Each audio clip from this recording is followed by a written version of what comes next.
Último round. Luego del tercer y último debate presidencial, las candidatas, el candidato, partidos políticos y hasta el presidente hicieron el balance final.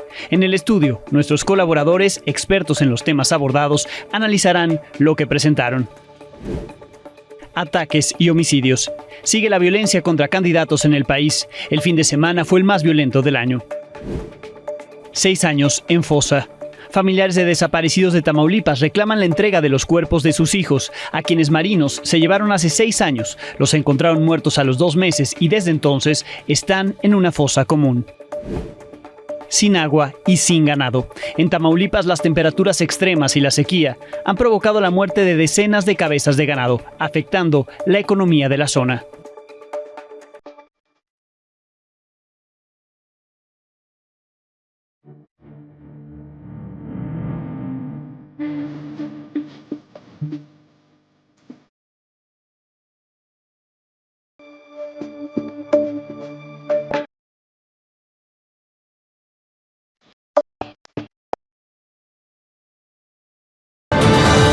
Buenas noches. En el día después del tercer y último debate presidencial, hoy se hizo el balance en los 3 equipos de campaña, entre políticos y hasta en Palacio Nacional. El presidente López Obrador dijo que el país va bien y que tras el debate y la manifestación de la Marea Rosa se demostró que en México se garantizan las libertades. Claudia Sheinbaum aseguró que en el debate logró demostrar que ella y su equipo tienen un proyecto. Xóchitl Gálvez dijo que la próxima elección será entre democracia y autoritarismo y que bastaba con haber visto el debate para entenderlo. Jorge Álvarez Maínez declaró que a él le ha tocado ponerle seriedad, propuestas y causas a los debates presidenciales. Ahí está Jorge Álvarez Maínez. Los 3 se declararon ganadores y tuvieron el respaldo de los dirigentes de sus partidos. Mario Delgado, el dirigente de Morena, dijo que hubo una clara distinción entre los proyectos. Desde anoche ha negado las acusaciones que Xóchitl Gálvez hizo en el debate en su contra y pidió presentar las pruebas. Alejandro Moreno, Marco Cortés y Jesús Zambrano, presidentes del PRI, PAN y PRD, le dieron su respaldo a la candidata Xóchitl Gálvez. Para los 3, ella ganó el debate. Dante Delgado, el coordinador nacional de Movimiento Ciudadano, consideró que Álvarez Maínez es el mejor debatiendo y que las otras candidatas, dijo, solo pelean sin presentar las pruebas. Ahí está Dante Delgado. Ese el balance que en público hicieron desde sus cuartos de guerra. La realidad, el balance que cuenta, el que se traducirá en votos, es el suyo, el de la ciudadanía. La crónica del tercer y último round es de Janet López Ponce.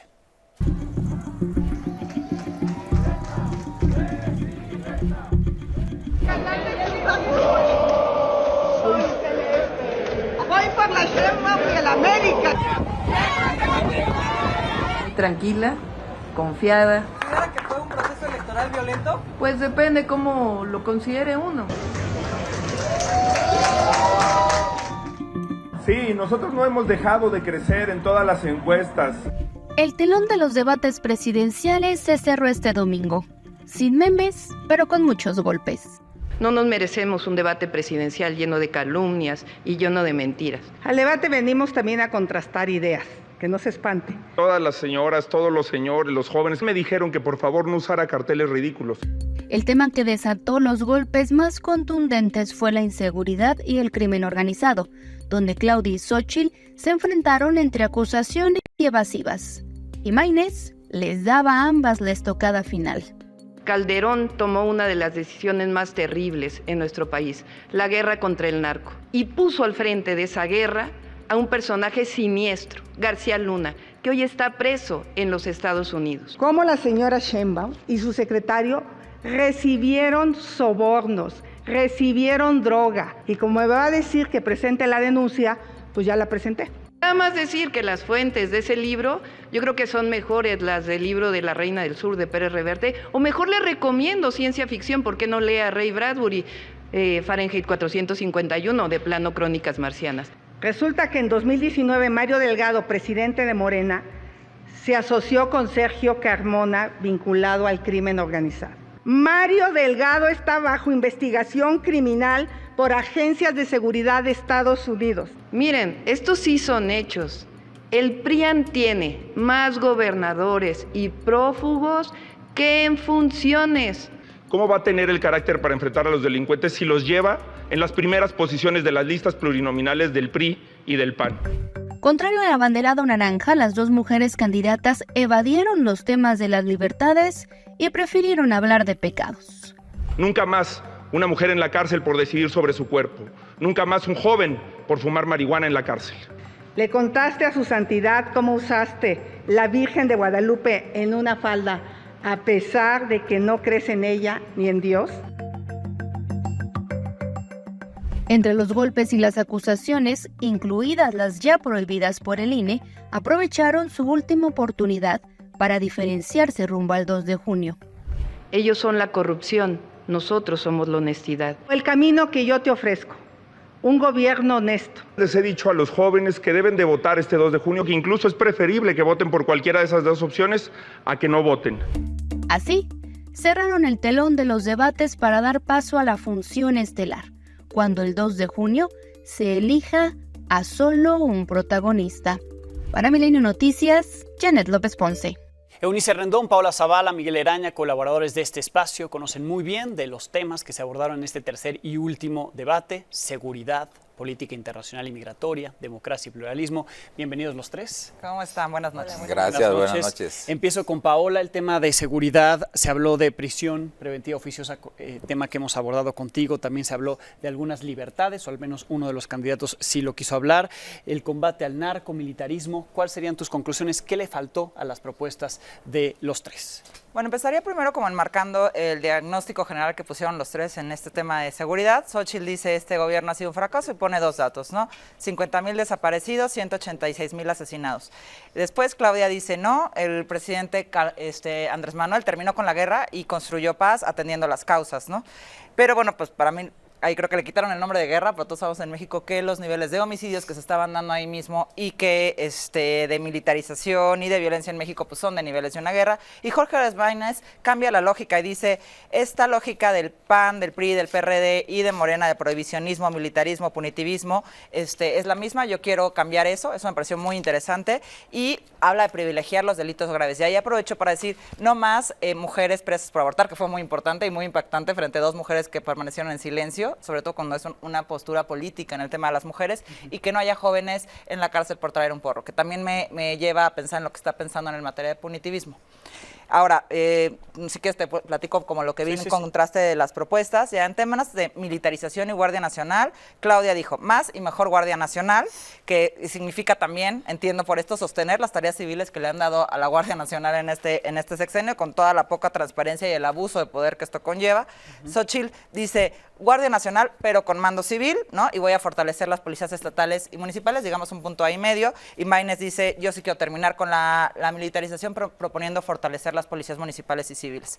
En el tema de prisión preventiva oficiosa se fue muy fuerte porque Claudia lo dice públicamente, miente en televisión ante millones de espectadores que la oyen decir que van a salir 60,000 personas de la cárcel, cuando en realidad serían 44,000 las que están en prisión preventiva oficiosa y no saldrían, por lo que ya hemos platicado del tema de prisión preventiva justificada.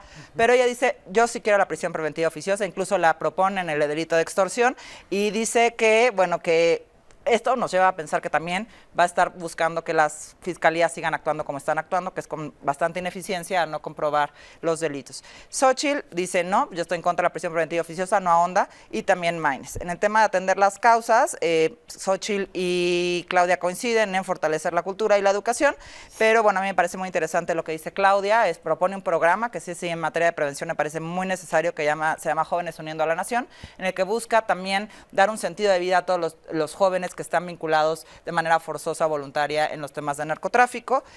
Maínez también hace una propuesta interesante, dice hay que hablar de las infancias, de todos los huérfanos, de todos los niños que han nacido y crecido en esta violencia, en comunidades de extrema violencia.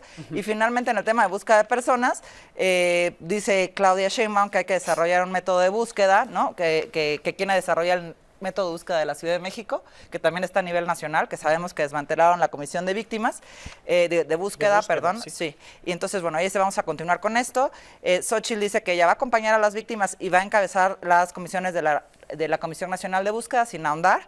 Y finalmente Maynes, bueno, dice que también va a fortalecer la Comisión de Búsqueda, y va un poco más allá, dice también voy a fortalecer la Comisión Ejecutiva de Atención a Víctimas y finalmente, y esto me parece muy importante, desarrollar en todo el país centros de identificación humana para combatir la impunidad. Sí. Y estos son como los contratos. ¿Ves en estas propuestas, en el candidato, las candidatas, un cambio rumbo a una mejora en el tema de seguridad que tanto preocupa a los mexicanos? Yo creo que no, mira, en la causa principal de esto que estamos viviendo en los últimos 15, 16 años en México es el narcotráfico. Y nadie habló realmente de entrarle al tema de la regulación de las drogas. Maynes medio lo deslizó, pero no le entró a profundidad, y entonces siguen discutiendo si Guardia Nacional o policías municipales, ¿no? Pero no estamos entrando al fondo. O sea, mientras haya todos estos millones de pesos, mientras no haya una política regional que cambie el sentido del mercado de drogas en México, pues vamos a tener a delincuentes millonarios que van a seguir teniendo dinero para cooptar a los jóvenes y que van a seguir también maltratando a la gente, abusando de las personas y cobrando piso, matando personas, etcétera. Bien, Eunice, otro de los temas que se tocó en el debate fue el tema de política migratoria, lo hemos hablado contigo frecuentemente en este espacio, y también la política internacional. ¿Qué es lo que vemos a partir del siguiente gobierno, que deberíamos de ver de lo que ellos dijeron, de lo que ellos presentaron? Mira, primero que nada, yo diría que nos quedaron a deber en todos los temas. Es decir, no sé si es el formato, no sé bien qué sea, pero no profundizan. Y ya no queremos un detalle, pues muy, ahora sí que muy detallado, pero cuando menos las premisas más importantes, y creo que en todos los temas nos quedaron a deber todos los candidatos. Algunos hacen mejores intervenciones que otros o ponen propuestas más puntuales, sin embargo nos quedan a deber. En el tema de migración, todos, empiezo por decir que, porque fue con lo que empezaron además, creo que los tres empezaron con lo mismo, que de saludar a la comunidad de mexicanos en el exterior. Siempre los queremos, muchos reconocemos sus remesas, hablaron del Estado 33, decía Xochitl, todo eso, quieren sus votos, porque además ahora que siempre sí pueden votar, ¿no? Porque hubo todo este rollo con el INE. Pero bueno, al final, esta es la vez que más registros hay también para votar desde el extranjero, entonces eso también creo que puede ser algo importante, sobre todo sabiendo que puede ser significativo su voto, pero bueno, lo importante aquí es que ninguno de los tres propuso algo concreto para nuestra comunidad en el exterior, el empoderamiento de la comunidad, la protección de la comunidad. Nadie ni siquiera puso sobre la mesa lo que hemos hablado aquí tú y yo en este espacio, que hoy hay más de 12 estados en la Unión Americana que tienen sus propias leyes antimigrantes. ¿Qué va a hacer el gobierno mexicano para protegerlos allá más allá de quererlos mucho por sus remesas? Luego, el segundo tema, a mí me llamó mucho la atención que cuando los moderadores, porque hicieron buenas preguntas, las pocas que les dejan hacer, creo que hicieron buenas preguntas y no les contestaron. No les contestaron lo de la cárcel, no les contestaron tampoco. Esa pregunta creí que todos iban a pelear por contestar, y dice, bueno, ¿qué harían con el Instituto Nacional de Migración? Y se voltean a ver unos otros, y bueno, Claudia ya agarra la palabra una reforma, ¿no? Y dice una reforma, sin ahondar una reforma de qué, o sea, cuál es el problema que tú ves o lo que tienes que mejorar en esa institución. Entonces yo creo que sí es preocupante que no traigan una idea concreta de qué hacer con el Instituto Nacional de Migración, que finalmente es la herramienta de la política migratoria actual. Sí. Y luego Claudia habló mucho, otra vez lo mismo que Andrés Manuel, de ir a las causas. Es importante, pero hay que entender que ir a las causas, a pesar de que es importante, es multicausal. Entonces, que anuncien que han dado $20 millones para las causas en Centroamérica, pues no es tan importante cuando hay inseguridad, cuando la gente está huyendo también del riesgo de perder la vida, de la cooptación también por parte de las pandillas y los grupos delictivos en esos lugares. Entonces, bueno, creo que mientras no nos propongan, y nadie lo propuso, un modelo integral, productivo, que hemos hablado también aquí, o sea, no basta con hablar de lo humanitario,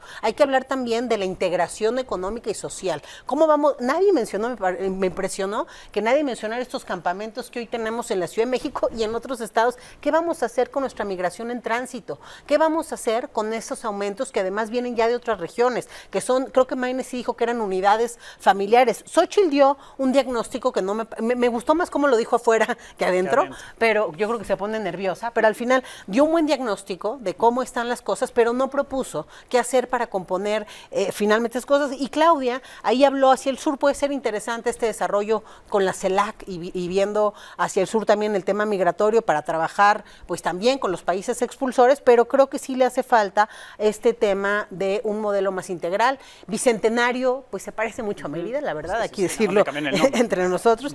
Y pues bueno, y finalmente Maynes es el único que menciona también a Trump ya de manera directa. Me llamó la atención que criticó a Calderón, criticó a Peña y no dijo nada de Andrés Manuel, ni del título 42, ni del programa de Quédate en México, que hizo que los solicitantes de refugio esperaran de este lado. Sí, sí criticó en el debate. Sí lo criticó Xóchitl, pero Maynes, a pesar de haber hablado de Trump, no habló también de pues que finalmente, que Xóchitl sí dice que nos doblegamos un poco ante Trump, y creo que es importante entender en política exterior que muy probablemente llega Trump, pero con Trump y con Biden han pasado cosas similares. Entonces, ¿cuál va a ser la postura mexicana para tener, porque hablamos de dignidad y de relación igualitaria en una relación bilateral que nunca ha sido igual, pero que al menos sí tiene que tener posturas más inteligentes? Falta precisión ahí. Miguel, democracia y pluralismo, hubo ahí, de hecho en la parte de las preguntas y respuestas que se trazaron ellos, hablan por ejemplo de gobiernos de coalición.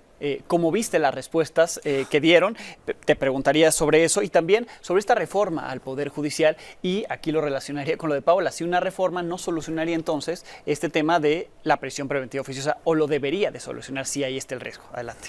Bueno, yo además de coincidir con las críticas sobre omisiones o apuestas que hicieron de posicionar los temas que las candidatas y el candidato querían, y de coincidir con mis compañeras que lo han explicado muy bien en sus falencias, yo querría quizá primero celebrar un poquito, porque mientras el país está medio ardiendo en asuntos de violencia electoral, ahí se está discutiendo, si quieren con espíritu muy deficitario, porque además están cansados ya esos candidatos porque llegaron ya a los últimos 12 días de campaña y lo que quieren es cerrar. Hubo un momento que una de las candidatas dijo, ya es el último, ¿verdad? Sí. Entonces está claro que están agotados y se les notó, porque estaban sobremaquillados y sobreexpuestos ¿a qué? A la deficiencia técnica de estos temas, que si lo vivieran a diario ellos, el caso de Maynes, por eso medio destacó un poco más, pues porque es diputado y ha estado repetidamente en una y otra posición política. Xóchitl también, pero Xóchitl, digamos, no es abogada, es una ingeniera. Y en el caso de, yo diría que las falencias tremendas que tuvieron los tres, tiene que ver con que se posicionaron muy cómodamente y también con el formato pésimo. Yo creo que hay que reprobar al Instituto Electoral, especialmente en esta última faceta, porque el intermedio estuvo bastante bien y fluido. Está claro que el primero se falló porque era el ensayo primigenio, pero en este es una vergüenza lo que hizo el Instituto Electoral Nacional, a mí me parece, porque dedicarle a estos 4 grandes temas con subtemáticas complejísimas, les pongo un ejemplo al que le destinaron solamente 28 minutos. Y si le descontamos los minutos solamente que tuvieron para hablar cada uno o cada una de ellas, pues estamos hablando que un tema como la división de poderes, que implica junto con el catálogo de derechos fundamentales, los 2 núcleos de cualquier constitución del mundo, y hacerlo en 2 minutos cada uno, está en broma eso. Y aún así dura 2 horas que se pueden hacer. Claro, entonces, para contestar muy precisamente lo que preguntas, Alejandro, temas como el gobierno de coalición, todos lo evadieron. Y las críticas o las apuestas que hizo Maynes, al final también suenan igual de huecas como la de Xóchitl, porque me parece que no tiene idea lo que es el gobierno de coalición. Y lo digo no desde la suficiencia. Yo no tengo mucha idea de muchas cosas, pero en este tema yo tuve un monográfico sobre el gobierno de coalición. Y está claro que ni siquiera aludieron que requiere una mega reforma constitucional, porque lo que está puesto desde 2014 es un bodrio constitucional. Y entonces no se va a poder ejecutar. Claudia cómodamente dice, pues ni lo vamos a tocar. Por eso se asentó, y en plan bastante autoritario diría yo, en el gobierno mayoritario y pidiendo la desaparición de los plurinominales, que en una de esas le toma la palabra el elector o la electora del país. Imagínense que muchos de sus candidatos y candidatas de esas listas de representación proporcional estarán diciendo, no nos ayudes, Claudia, porque muy posiblemente se crucen los votos y digan, pues ¿para qué votamos por los plurinominales de Morena y partidos aliados? Es decir, hubo una serie de despropósitos de los tres que al final lo que hicieron es evadir la sustancia. Me parece que no están preparados en estos temas y está claro que están tratando de endulzar el oído a muchas personas, pero que en el fondo me parece que hay un extravío temático muy claro. Bien, pues ahí está. De aquí al día de la elección todavía quedan algunos días. Ojalá que hagan las puntualizaciones correspondientes en estos temas y los otros que se tocaron en los otros dos debates, ¿no? Les agradezco como siempre, Paola, muchas gracias, Eunice, Ale. Muchas gracias. Miguel, gracias. Cerca de 300 integrantes de la Comunidad Cultural de México llamaron a votar a favor de Xóchitl Gálvez. Primero lo hicieron en un evento conjunto, luego a través de un comunicado dijeron que no votar por la candidata de la oposición implicaría la continuidad de la corrupción política y la creciente inseguridad, que por eso el llamado responde a una urgencia por defender la democracia amenazada. Entre los firmantes de este documento está Enrique Krause, Héctor Aguilar Camín, Rafael Pérez Gay, Jorge Castañeda, José Sarucán, entre otros. Xóchitl Gálvez también sumó el apoyo de la llamada Marea Rosa este fin de semana, que se concentró en el Zócalo de la Ciudad de México, con la bandera monumental colocada de última hora y con la presencia de los maestros de la CENTE.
El jueves le presenté aquí en este espacio lo que podría costar ese evento, que será fiscalizado como acto de campaña.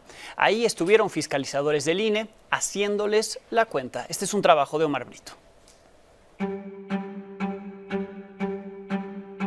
Es un acto político, mi amigo. No hay para dónde hacerse. Este domingo se llevó a cabo la marcha de la Marea Rosa, que aunque se dice ciudadana, estuvo llena de propaganda de los tres partidos que apoyan a los candidatos de la oposición. La mayoría vistió de rosa, pero los líderes y candidatos del PRI, PAN y PRD repartieron todo tipo de mercancía para promoverse rumbo a la elección.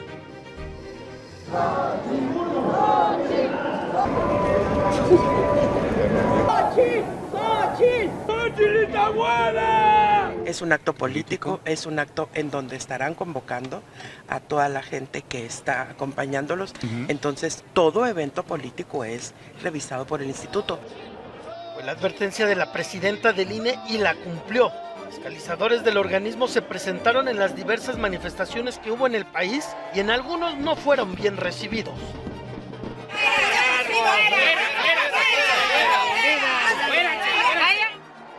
Según el árbitro electoral, se van a contabilizar los recursos que se utilizaron para colocar las 4 megapantallas, decenas de bocinas del sistema de audio y el templete en el Zócalo. Además, miles de gorras, banderas, sombrillas, bolsas, playeras que se entregaron a los asistentes. Incluso, aunque hubo confusión sobre quién colocó las vallas para separar el plantón de la CENTE, estas también se van a contar.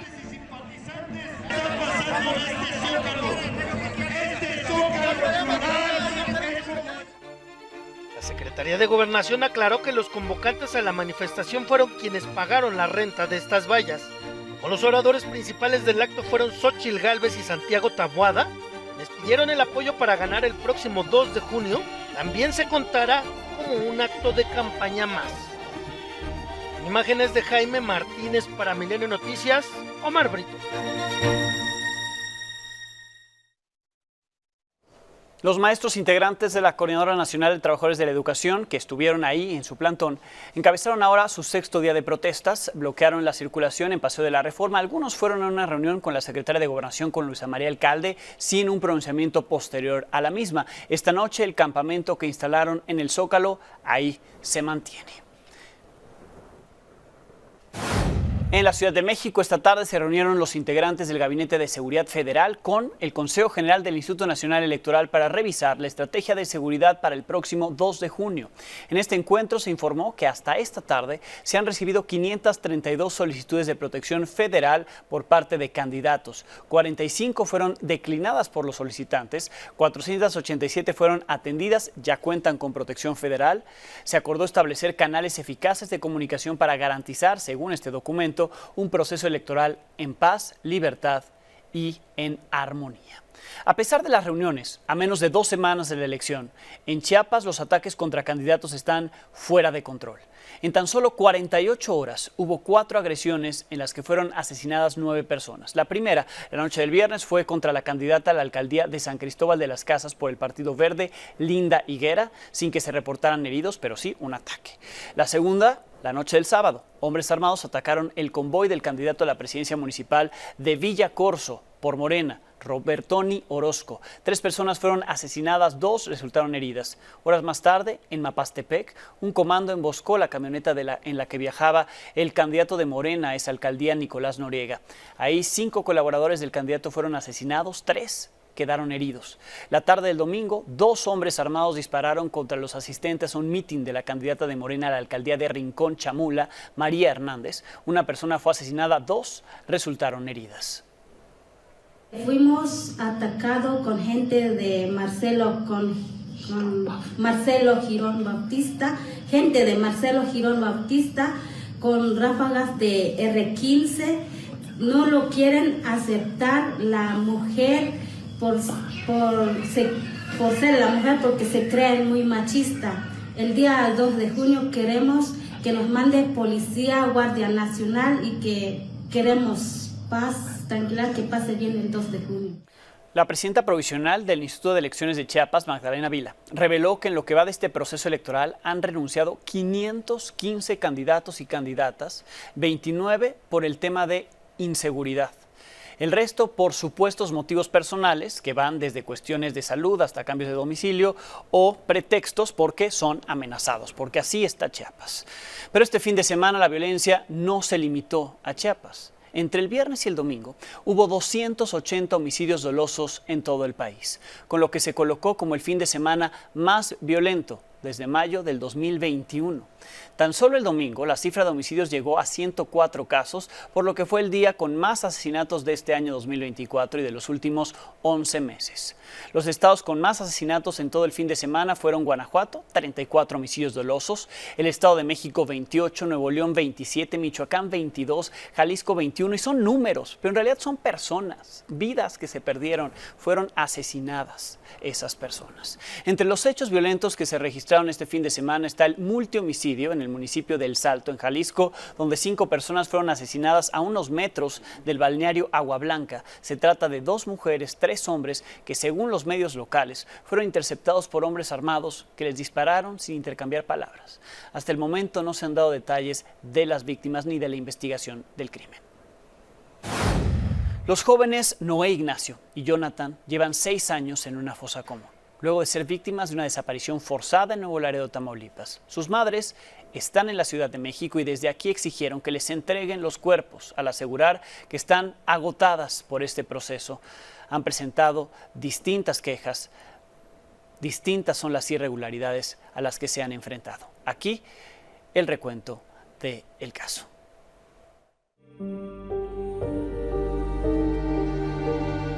Gregoria y María tenían casi 6 años buscando a sus hijos desaparecidos, Noé Ignacio Alférez Hernández y Jonathan Organista Ballesteros.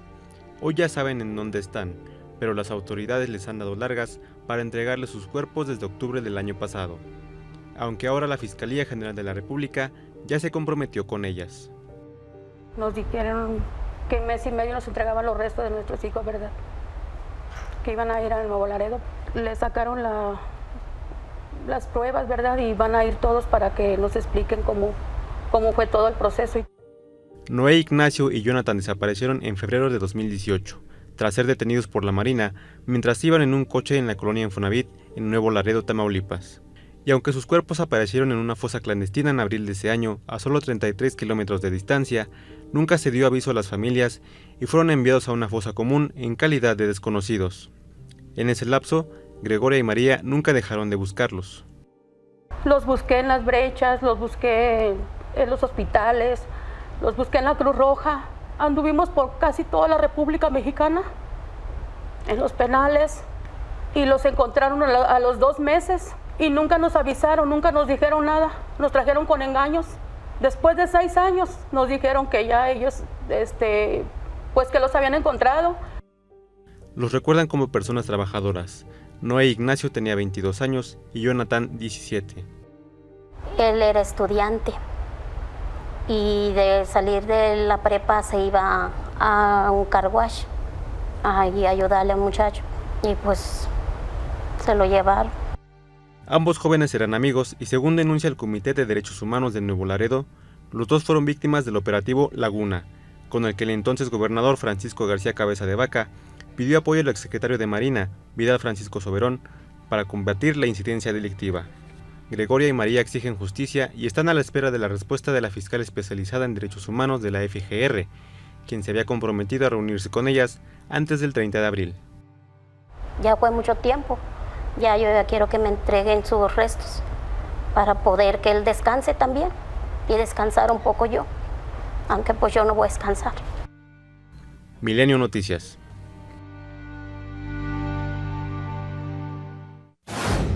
Esta tarde en Campeche, el subsecretario de Participación Ciudadana de la Policía y el fiscal estatal se confrontaron con policías en paro. En la sede alterna de la Secretaría de Seguridad y Protección Ciudadana ocurrió esto. Todo inició cuando los policías que se encuentran en protesta acudieron a ese lugar en busca de una respuesta a su exigencia del pago de salarios. Al lugar llegó el subsecretario Víctor Contreras, quien golpeó a una policía que exigía el pago del sueldo que no ha recibido. Se le retuvo desde antes de que fuera dada de baja. Posteriormente, el fiscal general del Estado, Renato Sales, se confrontó con las mujeres policías y con el diputado federal de Morena, sí, de Morena, Morena gobierna Campeche, José Luis Flores, el representante y defensor de los policías inconformes. Así, el momento. Están golpeando a los policías. Él es uno de los mandos que está golpeando a las mujeres. Ahí está, golpéame. Vea cómo la tiró, cómo la pisoteó. Ahí está. Estos son los mandos que Marcela está protegiendo. Estos son los mandos que la gobernadora está protegiendo. Aquí está. ¿Cómo se llama? Diga su nombre. ¿Cómo se llama? Ahí está. Agrediste y pisaste a una mujer. Ahí los están sacando. ¡Huye como cobarde! ¡Cobarde! ¿Cómo se llama? Víctor Contreras, el que ha estado amenazando a los policías, hoy huye cobardemente después de haber atacado a mujeres policías. No vale la pena un funcionario que no actúa conforme a la ley. No vale la pena. No vale la pena, Renato. No vales la pena, Renato. Así esas imágenes, Campeche. Este lunes, el Servicio Meteorológico Nacional anunció el ingreso de la tercera ola de calor que ocasionará temperaturas máximas de 45 grados. Serán 13 las entidades que más resentirán las altas temperaturas. En 12 de ellas se prevé que el termómetro se ubique por entre 40 y 45 grados. 5 estados tendrán temperaturas de entre 35 y 40, mientras que en la Ciudad de México y Tlaxcala se esperan que sea de 30 a 35 grados. Se estima que esta tercera ola de calor termine hasta finales en unos días, a finales de mayo. En pantalla aparece un código QR con el que podrá consultar el pronóstico de temperaturas en distintos municipios del país. Ante los estragos que provocan las altas temperaturas y la falta de lluvias, es decir, la sequía, diversos sectores económicos en gran parte del país se están viendo afectados. Es el caso de lo que ocurre en Tamaulipas. Se están quedando sin ganado, se les mueren las reses. Este es un trabajo de Amílcar Salazar Méndez.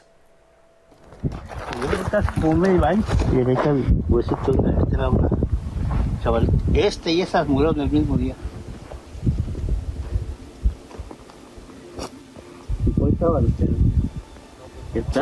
Se lo dieron los coyotes. Es una emergencia que pues no se debe de pasar por alto. ¿Por qué? Tenemos muchos años aquí, alrededor de 40 años, y no había visto una sequía como ahora. Benigno, como muchos ganaderos de El Mante, Tamaulipas, ha visto morir de sed a sus animales. Es la comunidad de Magdaleno Aguilar, donde la temperatura llega hasta los 45 grados, acabando con todo a su paso. Ese bordo no lo tenía, la presa estaba hasta allá, hasta aquel mezquite. Era una sola laguna ahí. Y cuando bajaba el nivel, mire, unas tilapias, unas mojarrotas y... ¿Verdad? La lluvia nos ha abandonado bastante y pues de veras nos han afectado. Y más pues a lo que es la ganadería. La falta de lluvia es evidente en cada rancho. Todos han perdido al menos una cabeza de ganado por el calor, la deshidratación y el hambre. Los animales muertos son comida para zopilotes, coyotes y gusanos. Pues no sé. Estamos sosteniéndolo con estas, pero pues va a llegar el momento que ya con qué, ¿verdad? Ya ni dinero, ni se acabaron las reservas de todo, de agua, de dinero, y pues pacas también ya no hay. Al rato por ahí hoy te las dan a 60 pesos, ¿se imagina? Si le echamos cuentas, no sale para la pastura, menos para el vaquero. La emergencia se aprecia en bebederos, estanques y canales de riego que han quedado agrietados, y se extiende por la región alcanzando a la comunidad vecina de Celaya, donde el llamado de auxilio es el mismo. Se nos han muerto los animales por falta de pasto, porque ya no tenemos pasto en los potreros, o comemos nosotros o comen las vacas. En esta región temporalera y ganadera no ha llovido, y la ayuda estatal o federal no llega. El municipal cesó con el asesinato en abril del alcalde con licencia y candidato Noé Ramos. Había un proyecto de 200 horas para hacer un estanque grande aquí en Magdaleno. Y luego también un pozo profundo para el agua potable y pues también para el ganado. Aquí lo tenemos a 30 metros. Hoy a estos productores solo les queda rezar para que las lluvias lleguen pronto. Pero bueno, yo sigo siendo creyente de Dios y pues de la Virgen de Guadalupe también, de la Reina del Cielo, la que está en el centro de México. Que por ahí ojalá y nos aviente unas nubitas con agua, hombre, ¿verdad? Con imágenes de Alejandro Ansúrez, para Milenio Noticias, Amílcar Salazar Méndez. Pausa y volvemos. El accidente de helicóptero en el que murió este domingo el presidente de Irán junto con otras 8 personas se debió a una falla técnica, así lo informó la agencia estatal IRNA, aunque se creó ya una comisión para investigar la causa exacta de este percance. El lunes fueron recuperados los cuerpos de todos los fallecidos, se decretaron 5 días de luto a partir de hoy y mañana comenzarán las ceremonias fúnebres. El líder supremo, Ali Khamenei, nombró al vicepresidente primero, Mohammad Mokber, como presidente interino hasta que se celebren las elecciones presidenciales el 28 de junio. Líderes de todo Medio Oriente y de la comunidad internacional enviaron sus condolencias tras la muerte del presidente iraní, así como de 3 funcionarios, 2 pilotos de la aeronave, un asistente de vuelo, el jefe de seguridad presidencial y un guardia. Estados Unidos lo hizo de manera oficial. En este comunicado aseguró que mientras Irán elige un nuevo presidente, reafirmará su apoyo al pueblo iraní y su lucha por los derechos humanos y las libertades fundamentales. En Rusia, el presidente Vladimir Putin rindió homenaje, dijo, a un verdadero amigo de Rusia. El mandatario sirio, Bashar al-Assad, envió su solidaridad con Teherán. El líder chino Xi Jinping también calificó esta muerte del presidente iraní como una gran pérdida. Turquía declaró un día de luto nacional. El Papa Francisco ofreció sus condolencias en un mensaje al líder supremo iraní, el Ayatollah Ali Khamenei. El fiscal general de la Corte Penal Internacional, Karim Khan, solicitó órdenes de arresto contra el primer ministro de Israel, Benjamín Netanyahu, su ministro de Defensa, Yoav Gallant, así como contra el líder de Hamas, Yahya Sinwar, así como el jefe de su buró político, Ismail Haniyeh, por crímenes de guerra, lesa humanidad en la Franja de Gaza. Ahora corresponde a los jueces de la Corte determinar si hay pruebas suficientes para emitir estas órdenes. El proceso puede tardar semanas o meses. The crimes include starvation of civilians as a method of warfare, willfully causing great suffering, serious injury to body or health or cruel treatment, willful killing or murder, and intentionally directing attacks against a civilian population, as well as crimes against humanity of extermination and or murder, persecution, and allegations of crimes of committing other inhumane acts. Hubo más reacciones al respecto, aquí los detalles. The International Criminal Court in The Hague is contemplating issuing arrest warrants against senior Israeli government and military officials as war criminals. This would be an outrage of historic proportions. The government and people of Israel reject outright this grave threat to our security, this grave threat to our very existence. And I want to assure you, no ICC action will impact Israel's ironclad determination to achieve the goals of our war with Hamas terrorists. We will destroy Hamas's military and governing capabilities in Gaza. We will release all our hostages, and we will ensure that Gaza never poses a threat to Israel again. The United States fundamentally rejects the announcement today from the prosecutor of the International Criminal Court that he is applying for arrest warrants for senior Israeli officials together with warrants for Hamas terrorists. There should be no equivalence between Israel and Hamas. None. Los veo mañana, 22 horas.